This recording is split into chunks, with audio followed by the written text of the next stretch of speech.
അപ്പോ മെത്രാന്മാർ, പ്രത്യേകിച്ച് കാഞ്ഞിരപ്പള്ളി രൂപത അധ്യക്ഷന്മാർ ജോസ് പുളിക്കപ്പിതാവിനെ പറ്റിയാണ് വളഞ്ഞിട്ട് ആക്രമിക്കുന്നത്. ഇന്ന് പോലും പി സി ജോർജ് പാലാ രൂപത ആസ്ഥാനത്ത് പോയി നിന്ന് കാഞ്ഞിരപ്പള്ളി മെത്രാനെ അസഭ്യം പറയുകയാണ്.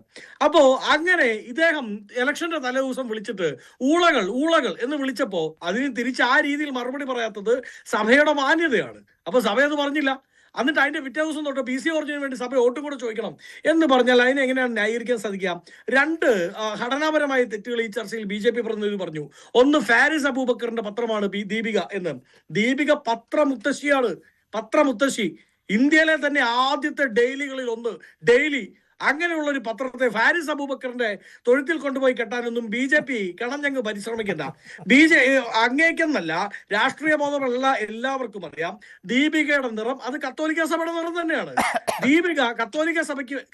ദീപികയുടെ എഡിറ്റോറിയൽ കത്തോലിക്ക സഭ തള്ളി പറയുന്നോളം വരെ അത് കത്തോലിക്ക സഭയുടെ എഡിറ്റോറിയൽ ആണ്. അത് ഞാൻ പറയേണ്ടതല്ല. പക്ഷേ ബഹുമാനപ്പെട്ട അച്ഛൻ അത് പറയാൻ വിട്ടുപോയി. കത്തോലിക്ക സഭയെ തള്ളി പറഞ്ഞോളം വരെ ദീപികയുടെ എഡിറ്റോറിയൽ കത്തോലിക്ക സഭയുടെ എഡിറ്റോറിയലാ. അവർ തള്ളി പറഞ്ഞിട്ടില്ലല്ലോ. അപ്പോ ഫാരിസ് അബൂബക്കറിന്റെ തൊഴുത്തിൽ കൊണ്ടുപോയി കെട്ടി ആ കൂടെ കുറച്ച് വോട്ട് പിടിച്ചേക്കാം എന്നുള്ള ശ്രമവും ആ ദുഷ്ടലാക്കുമൊക്കെ കേരളത്തിലെ പൊതുസമൂഹം മനസ്സിലാക്കുമെന്ന് മനസ്സിലാക്കിയാൽ മതി.